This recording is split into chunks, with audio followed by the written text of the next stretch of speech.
사랑하는 교회 여러분, 또 오늘 가정과 그리고 일터에서 영상으로 예배를 드리는 사랑하는 교회 여러분, 어느덧 하나님께서 허락하신 2021년도의 마지막 날, 또 1월 마지막 주일 예배를 드리게 됐습니다. 시간이 참 빨리 지나가죠. 코로나 때문에 잃어버린 2020년도 벌써 1년이 되어가고, 또 2021년을 맞으면서도 한 달을 보냅니다. 자, 요즘처럼 이렇게 시간이 빨리 지나가는지 이런 걸 경험한 적이 별로 없는 것 같습니다. 세월이 지나가지만, 그래서 많은 일들을 경험하지만 우리들의 삶에 하나님의 은혜와 또 하나님의 축복은 변함이 없는 것 같습니다. 하나님의 은혜로 지난 주일부터 대면 예배를 드리게 된 게 얼마나 감사한지요. 하루속히 2021년도에는 이 코로나 바이러스가 치료제가 나오고 해서 종식이 되어서 모든 사람들이 그 좋은 일상으로 되돌아갔으면 얼마나 좋을까요? 오늘 이런 간절한 마음을 담아서 여러분과 제가 하나님께 예배를 드립니다. 비록 더 많은 교우들이 자유스럽게 교회에서 예배를 드리지 못하지만 제한된 인원 숫자 가지고 하나님께 예배를 드리더라도, 또 여러분들이 각자 집이나 일터에서 영상으로 예배를 드려도 하나님께서 동일하게 우리의 예배를 받으실 줄로 믿습니다. 오늘은 여러분과 함께 몇 주 동안 읽었던 본문 에베소서 3장 17절부터 19절에 있는 말씀과 시편에 있는 말씀을 가지고 뿌리에 관한 말씀을 나누고자 합니다. 여러분, 흔히 뿌리라고 하면 여러분들 뭐가 생각이 나나요? 뿌리. 우리가 흔히 뿌리라고 하면은 여러 가지를 생각하게 되지만 제일 첫 번째 생각나는 뿌리는 나무지요. 꽃이나 나무 같은 것들을 생각합니다. 뿌리는 생명의 근원입니다. 만약에 그 뿌리가 병들어 있거나 말라 비틀어지게 되면 우리는 꽃도 볼 수 없고 열매도 딸 수 없고 그리고 잎사귀도 볼 수 없습니다. 그러니까 이 뿌리가 나무에게서 얼마나 결정적인 중요한 건가요? 우리가 흔히 또 뿌리 하면은 그 사람의 근본, 근원 이런 것들을 생각합니다. 나무에게 있어서 뿌리가 중요하듯 인간에게서도 그 근본, 뿌리가 너무너무 중요하죠. 왜냐하면 그 뿌리를 알게 되면, 나의 근거를 알게 되면 내가 어떻게 살아가야 되는가에 대한 분명한 답이 나오기 때문에 그렇습니다. 1976년에 미국에서 방영됐던 뿌리라고 하는 드라마를 혹시 여러분도 보셨을 거예요. 굉장히 유명한 거죠. 알렉스 헤일리라고 하는 흑인이 쓴 자전적 소설입니다. 이 자전적 소설 뿌리는 그때 당시에 역사적인 사실을 기반으로 해가지고서는 기록된 기록문화, 기록글의 어떤 획을 그었던 아주 굉장히 중요한 작품이었습니다. 알렉스 헤일리의 7대 손, 7대 조상으로부터 내려오는 흑인 노예 역사의 이야기를 담은 글이었습니다. 본래 이 알렉스 헤일리는 1930년대 말부터 50년대 말까지 미국 해안경비대의 직원이었습니다. 배를 타고 다니면서 이렇게 해안경비하는 사람이었죠. 그런데 너무너무 권태롭고 힘들어서 무의미해서 어느 날 글을 쓰기 시작했는데요. 그 글은 자기 할머니에게서 들었던 조상들의 이야기였습니다. 아프리카의 감비아라고 하는 나라에서 노예로 팔려온 자기의 7대 할아버지의 이야기부터 시작을 해서 현재 자기 또 자기 아들 때까지의 이야기입니다. 인간이 이 땅을 살아가는 동안에 굉장히 많은 악한 일들을 하죠. 여러분도 잘 아는 십자군 전쟁이 그랬습니다. 종교라고 하는 미명하에 얼마나 많은 사람을 살육했나요? 또 히틀러는 얼마나 많은 유대인들을 죽였나요? 그것뿐인가요? 식민지 전쟁을 통해서 얼마나 많은 침략이 수탈이 이루어졌습니까? 그런데 그런 인간이 저지른 그런 악한 일보다도 더 악한 일이 노예제도였다는 게 일반적인 사람들의 얘기입니다. 알렉스 헬리는 그 이야기를 가지고 글을 썼습니다. 1976년에 그 드라마가 방영이 됐고 그 이듬해에 퓰리처상까지 받았습니다. 알렉스 헬리가 이 뿌리라고 하는 작품을 통해서 얘기하고 싶었던 것은 나는 누구인가? 나는 어디에서 왔는가?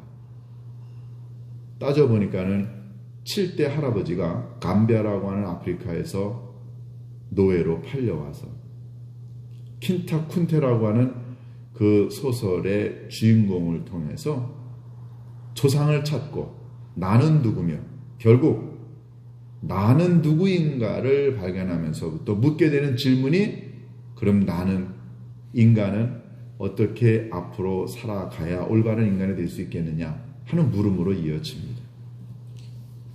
굉장히 중요한 물음이었습니다. 많은 사람들이 그 소설을 읽고 그 드라마를 보면서 인간이 이렇게 잔혹할 수 있는가? 그리고 인간에게 있어서 과연 인권과 평등은 무슨 의미가 있는가? 그리고 더불어 살아가는 사회라는 건 도대체 무엇인가? 이런 많은 의문을 갖게 되었고 그런 의문에 대한 대답을 하려고 했습니다. 미국 사회가 그 알렉스 헬리의 뿌리라고 하는 작품을 통해서 굉장히 많은 변화를 경험하게 됩니다. 뿌리를 안다는 건 굉장히 중요하죠. 나무에게 있어서 뿌리가 얼마나 중요하냐는 바로 잎사귀와 열매와 꽃의 상태를 결정짓는 것처럼 인간에게 있어서 도대체 나는 누구인가? 나를 이루고 있는 근본은 뭔가? 그리고 나를 발견했다고 한다면 나는 앞으로 어떻게 살아가야 될 것이냐? 굉장히 중요한 물음이 아닐 수가 없습니다.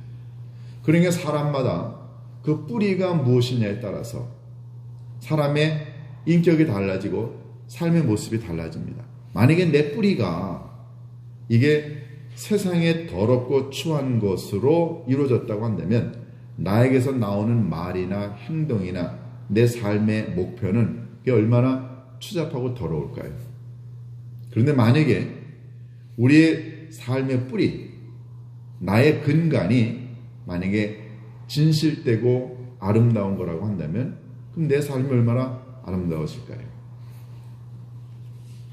신앙인에게 있어서도 신앙의 뿌리가 있다는 것 여러분 잘 아십니다. 한 인간이 살면서 갖게 되는 세상적인 뿌리도 있지만 신앙인은 신앙의 뿌리가 있습니다. 그 신앙의 뿌리가 없는 사람, 즉 교회를 다니고 예배를 드리고 신앙생활하고 믿음생활 하는데 그 믿음의 뿌리, 신앙의 뿌리가 분명하지 않거나 견고하지 않는 사람은 신앙생활 오래 못합니다. 세상에 살면서도요, 내가 누구인가? 자기 자신에 대한 근본적인 물음에 분명히 대답하고 삶의 뿌리가 분명한 사람은 세상에 살면서도 힘들고 어려운 일들 오더라도 흔들리지 않습니다. 그런데 이 인생의 뿌리가 약한 사람은 세상에서 고난이 오고 유혹이 오면 거기 다 넘어갑니다. 똑같습니다. 신앙생활도 믿음의 뿌리가 분명한 사람은 절대로 흔들릴 수는 있지만 넘어지기도 하지만 그러나 다시 일어설 수 있습니다. 여러분에게 있어서 믿음의 뿌리는 뭔가요? 여러분에게 있어서 신앙의 뿌리는 뭡니까? 이걸 가리켜 우리가 흔히 믿음의 뿌리, 신앙의 뿌리, 영적인 뿌리라고 이야기할 수 있는데 성경은 뿌리라고 하는 얘기를 그래서 여러 차례 합니다. 여러분과 제가 예배를 드리고 성경 공부하고 기도 생활하고 전도하고 헌신하고 헌금 생활하고 봉사하고 선교하고 이 수없이 많은 우리의 신앙 생활에 있어서 이 모든 것들의 근간을 이루는 그 믿음과 신앙 생활의 뿌리가 무엇이냐 하는 게 오늘 여러분과 저의 관심이고 성경이 오늘 여러분과 저에게 그걸 전달해 주고 있습니다. 첫 번째, 신앙생활하는 데서 제일 중요한 믿음의 뿌리, 영적인 뿌리는 바로 예수 그리스도여야 합니다. 골로새서 2장 6절과 7절을 보면은 이런 말씀이 있습니다. 제가 읽어드릴게요. 그러므로 너희가 예수 그리스도를 구주로 믿었으니 그 안에서 행하되 그 안에 뿌리를 받고 그랬습니다. 예수 그리스도를 구주로 삼았으니 예수 그리스도를 뿌리로 삼으라 그랬습니다. 예수님이 구주니까 예수님을 뿌리로 삼으라는 얘기예요. 그러니까 여러분과 저의 믿음 생활의 가장 중요한 첫 번째 뿌리는 예수 그리스도여야 한다는 것입니다. 여러분, 교회가 예수 그리스도를 강조합니다. 뭐 교회 다니는 사람 치고 신앙생활하는 사람 치고 예수님 안 믿는 사람이 어디 있어요? 그런데 여러분 한번 솔직하게 대답해 볼까요? 여러분과 제가 말을 하고 생각을 하고 결정을 하는 데 있어서 그 예수님이 얼마나 우리들에게 영향력을 행사하나요? 예를 들어서 우리가 어떤 직업을 선택할 때, 누구를 만날 때, 어떤 커다란 일을 결정할 때 예수님에게 묻습니까? 예수님이라면 이때 어떤 결정을 내리셨을까? 예수님이라면 이때 뭘 선택했을까? 라고 물으면서 우리가 세상 일을 결정하고 선택하냐고요. 많은 사람들이 신앙생활을 한다고 하지만 예배를 드리고 성경을 읽지만 불행하게도 인생에서 가장 중요한 결정을 내릴 때 예수님이라면 어떻게 하셨을까를 묻지 않고 자기의 경험과 자기의 지식과 자기의 생각과 자기의 뜻에 따라서 선택하고 결정을 합니다. 믿는 건 예수님을 믿는데 실제 삶에서는 자기를 믿습니다. 그러니까는 예수님이 신앙의 뿌리가 아니고요. 예수님은 교회에 와서 예배를 드릴 때만 뿌리고 실제 삶에서는 예수님의 뿌리가 아니고 자기의 경험과 자기의 생각이 자기의 신앙생활의 삶의 근간을 이루는 것. 이게 우리의 모습이 아닐까요? 뿌리를 받고 라고 하는 말, 우리말에 그렇게 되어 있지만 헬라어 원어에 보니까는 리자라고 하는 단어를 썼어요. 이 리자는 본래 이런 뜻입니다. 어떤 것을 견고하게 박아놓다. 어떤 것들이 흔들리지 않도록 깊이 묻어두다. 또는 견고하게 고정을 시키다라는 뜻이에요. 리자라는 단어는요. 그러면 예수 그리스도가 여러분과 저의 믿음의 근간이 되는 믿음의 뿌리가 된다는 말은 그 예수님을 나의 삶의 깊은 곳에 견고하게 흔들리지 않도록 고정을 시켜놓는다는 이야기입니다. 여러분, 만약에 나무가요, 뿌리가 많지 않거나 뿌리가 얕거나 아니면은 뿌리가 썩어 있으면은 바람 한번 불면은 모두 다 나무 쓰러지고 맙니다. 이 바람은, 외풍은 이건 유혹이죠. 고난일 수 있습니다. 사람이 살면서요, 이 근간이, 즉 살면서 인생의 뿌리가 약한 사람, 즉 의지도 없고 지식도 없고 경험도 없고 아는 것도 없고 그리고 어떤 다짐도 하지 않는 이런 사람을 가리켜 우리가 아주 심지가 약한, 뿌리가 약한 사람이라고 그러는데, 여러분, 이런 사람은 고난이 한번 오면, 어렵고 힘든 일이 오면 다 넘어집니다. 믿음 생활도 마찬가지 아닌가요? 종교 생활한다, 신앙 생활한다고 말은 하는데 실제로 예수 그리스도에 대한 확고한 믿음이 없어요.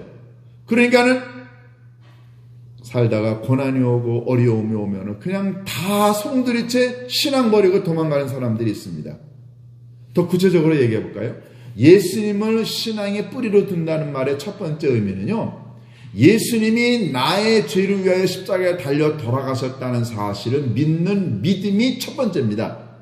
내 죄 용서를 받았어. 누가 나의 죄를 위하여 십자가에 죽었는데 예수님이 나의 죄를 위해 십자가에 달려 돌아가셨다는 것, 나는 그래서 용서를 받았다는 것, 그리고 나는 용서를 받아서 하나님의 자녀가 되었다는 것, 예수님이 나의 죄를 위하여 십자가 달려 돌아가심으로 내가 용서를 받아 영원히 하나님의 나라에서 살 수 있다고 하는 것, 이 예수님이 나에게 베풀어 주신 생명, 죄 용서, 의롭게 하시고 나를 하나님의 자녀가 되게 하신 이 모든 것들, 이걸 확실하게 믿는 사람이 바로 예수님을 믿음의 뿌리로 둔 사람들입니다. 제가 전도사 시절 때 섬겼던 교회에 장로님이 계셨습니다. 70대 말이 되셔가지고 이제 임종을 하시게 됐어요. 목사님하고 신방을 갔습니다. 병상에 계신 장로님께 신방을 가는데 장로님 이제 운명하실 때가 얼마 안 됐어요. 그래서 담임 목사님이 그 장로님에게, 장로님 이제 우리 천국에서 만납시다. 우리 같으면 저도 장로님이신데 목사님이 임종을 앞두고 천국에서 만나자고 하면 이분이 의식이 있으셨을 때였습니다. 그럼 우리 같으면 목사님 우리 천국에서 봅시다. 보통 장로님 정도면 그렇게 하지 않나요? 근데 그 장로님이 뭐라고 그러셨는지 아십니까? 목사님 천국에 있기는 있어요?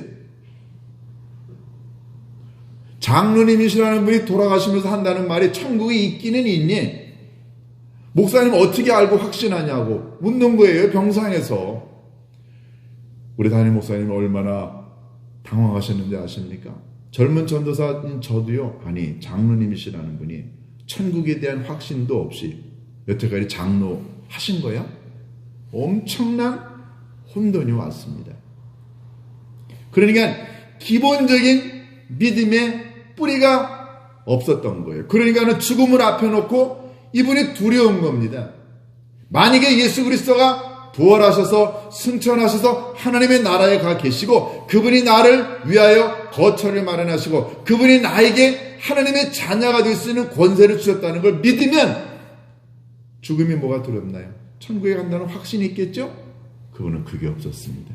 믿음의 근간이, 예수 그리스도에 대한 믿음의 근간이 없어서 죽음을 앞두고 흔들리기 시작했습니다.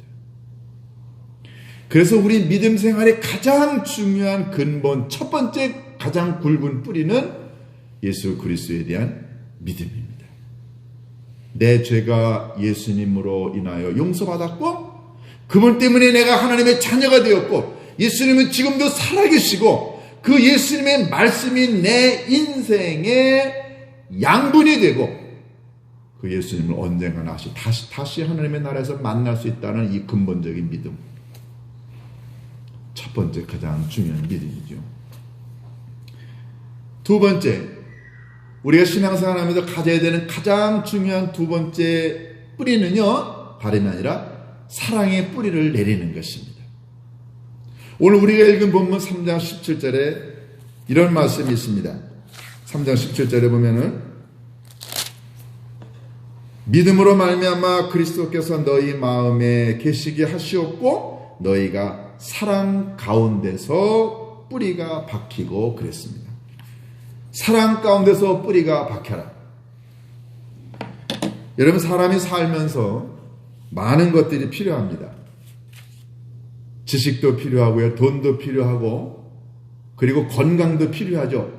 그런데 여러분, 이런 지식이나 건강이나 돈 같은 것 말고 인간의 삶을 윤택하게 만들고 행복하게 만들고 의미 있는 존재로 만드는 건 뭘까요?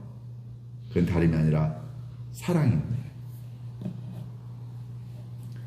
사랑은 사람을 풍요롭게 만듭니다. 나무가요, 물을 먹어야 삽니다. 만약에 나무가 물이 부족하면 잎이 마르죠. 근데 잎이 마르는 거로 끝나는 게 아니라 결국은 뿌리가 죽습니다. 뿌리가 죽으면 열매도 잎도 꽃도 볼 수 없습니다. 결국 물을 먹어야 됩니다. 믿음 생활하는 데 있어서 예수 그리스도가 나의 구세주고 메시아라고 하는 사실을 믿었다고 한다면 이제 두 번째 중요한 것은 여러분과 제가 살면서 인간에게 하나님께 보여드릴 사랑이라고 하는 영양가 있는 물을 공급해야 합니다. 여러분, 이런 얘기 들어보셨어요? 내가 그 사람에게 너무너무 사랑을 많이 줬더니 그 사람이 타락했어. 여러분, 사랑이 과해서 사람이 타락합니까? 사랑을 주었더니 그 사람이 악해졌어. 그런 거 들어보신 적 있어요? 내가 그 사람에게 사랑을 줬더니 그 사람이 나하고 관계가 끊어지고 틀어졌어 라는 말 들어보셨습니까? 사랑은 아무리 주고 줘도 부족한 거예요. 사랑을 너무너무 받았기 때문에 병들고 정신병 걸리고 그리고 약해지고 관계가 틀어진 사람은 없습니다. 반대로 사랑이 없으면, 사랑이 메말라 있으면은 비틀어지죠. 생각이 비틀어지고 감정이 비틀어지고 관계가 비틀어지는 거예요. 사랑이 없어서 문제가 생기죠. 물이 없어서 뿌리가 죽듯이요. 그런데 사랑은 줘도 부족합니다. 그러니까 오늘 본문에 너희가 사랑 가운데서 뿌리가 박히고라고 하는 말은 뭐냐면, 예수 그리스도에 대한 믿음의 뿌리가 하나님과 나와의 수직적인 관계라고 한다면, 사랑의 뿌리를 내는 것은 수평적인 관계입니다. 십자가가 수직, 하나님과 나와의 믿음의 관계라고 한다면, 수평은 인간과 나와의 관계, 나와 사람과의 관계입니다. 내가 아무리 하나님께 대하여, 예수님에 대하여 분명한 믿음의 뿌리를 내려 있어도 내가 다른 사람과의 관계에서 사랑의 뿌리를 내리지 않는다고 한다면 나의 삶의 십자가는 온전하게 만들어질 수가 없습니다. 사랑은 주는 나 자신뿐만 아니라 받는 사람을 풍요롭게 만드는 유일한 영양분입니다. 여러분 한번 나무나 꽃을 보세요. 자, 이 난이 예쁘죠? 볼 때 너무너무 예쁩니다. 그런데 내가 만약에 이 난에 물을 주지 않으면 이 난이 죽습니다. 그러면 보는 나도 불편하지만 이 난 자체도 아주 볼품이 없어서 죽어갑니다. 보는 나도 마음 아프고 난 자체도 죽습니다. 그런데 내가 만약에 이 난에게 사랑이라고 하는 물을 주고 영양가를 줘보세요. 그러면 보는 나도 좋지만 나무 자체도 살아납니다. 사랑이라는 게 바로 그런 거예요. 내가 누군가에게 사랑을 주면 주는 나 자신도 행복하고 기쁘고 좋지만 받는 당사자의 삶도 윤택해집니다. 그러니까 사랑은 모든 사람을 행복하게 만듭니다.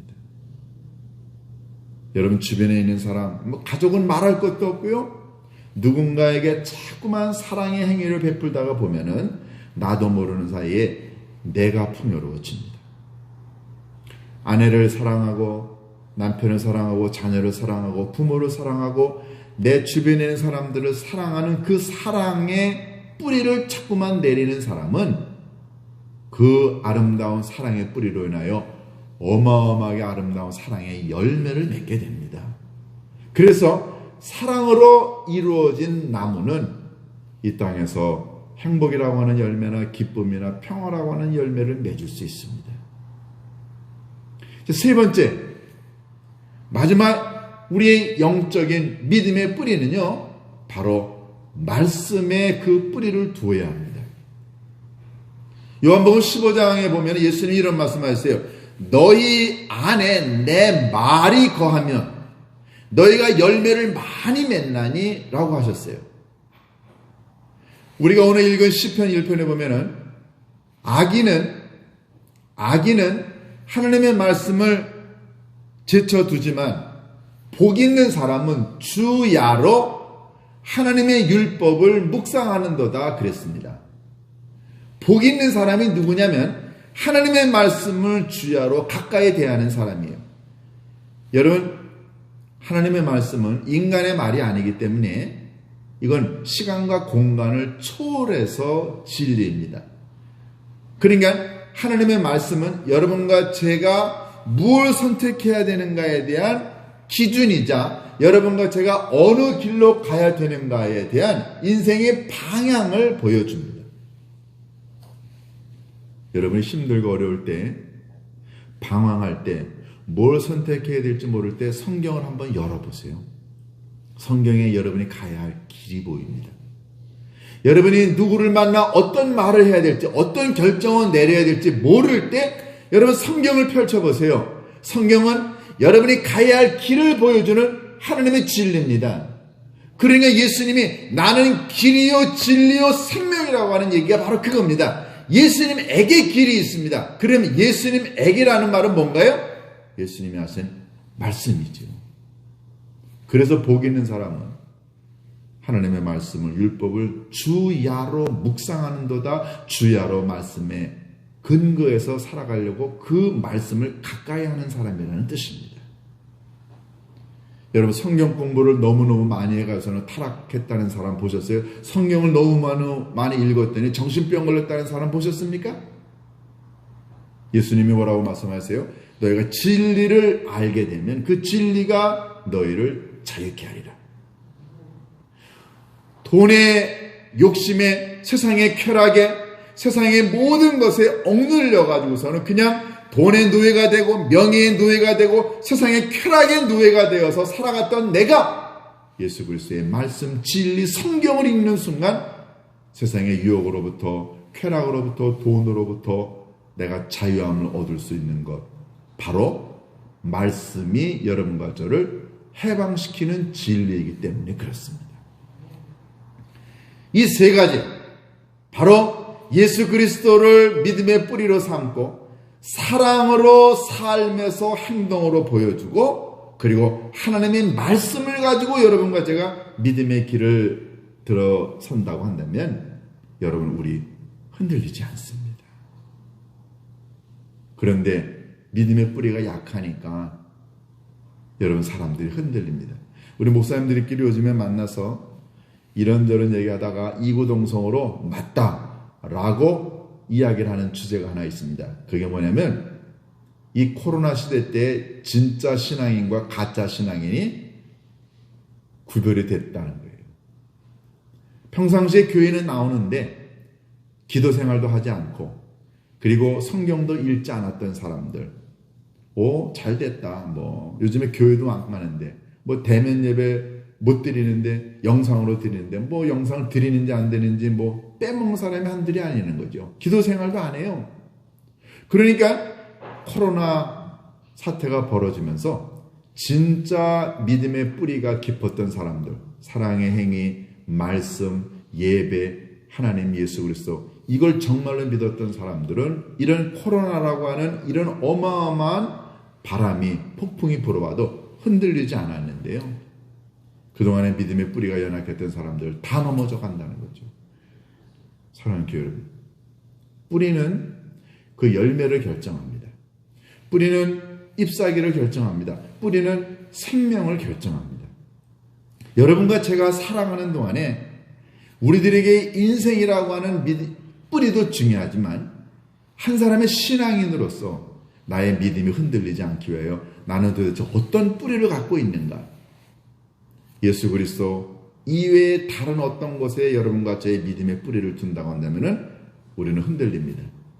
사랑 이외의 어떤 것으로도 여러분과 제가 살면서 다른 사람과의 관계를 아름답게 만들 수 있는 게 많지 않습니다. 사랑해보세요. 관계가 아름다워집니다. 사랑하게 되면 내가 행복해지고 받는 사람이 행복해집니다. 말씀이요 여러분과 저를 진리 가운데로 인도합니다. 이 세 가지 믿음의 뿌리, 바로 예수 그리스도와 진리와 그리고 사랑의 뿌리를 여러분과 제가 믿음 생활하면서 내린다고 한다면 우리는 그 어떤 역경과 고난 가운데서도 흔들리지 않은 믿음의 삶을 살게 될 줄로 믿습니다. 이런 아름다운 믿음의 삶을 살아가는 우리 모두가 될 수 있기를 주님의 이름으로 축원합니다. 기도하십니다. 고마우신 아버지 하나님, 믿음 생활한다고 하지만 도대체 우리의 믿음의 뿌리는 무엇인가? 이걸 한번 생각해 보게 하옵소서. 예수 그리스도에 대한 확고한 믿음, 나의 죄가 용서가 되었고 예수님이 나의 구세주이시며 예수님이 나에게 영원한 생명을 허락하셨고 예수님 때문에 내가 하나님의 자녀가 되었고 나는 하나님의 나라에서 살 영원한 집이 마련이 되어 있다는 확고한 믿음과 사랑만이 내가 이 세상에 살면서 나와 타자를 행복하게 만들 수 있는 유일한 것이라는 것, 그리고 예수 그리스도의 진리만이 나의 삶의 노정기가 되며 나의 삶을 이끄는 귀한 지름길이 된다는 사실을 깨닫게 인도하여 주옵소서. 그래야 이렇게 힘들고 어려운 코로나 시대를 보내면서도 믿음의 뿌리가 견고하여 절대로 흔들리지 않는 우리 모두가 될 수 있도록 하나님 축복하여 주옵소서. 우리 주 예수 그리스도의 이름으로 기도하옵나이다. 아멘.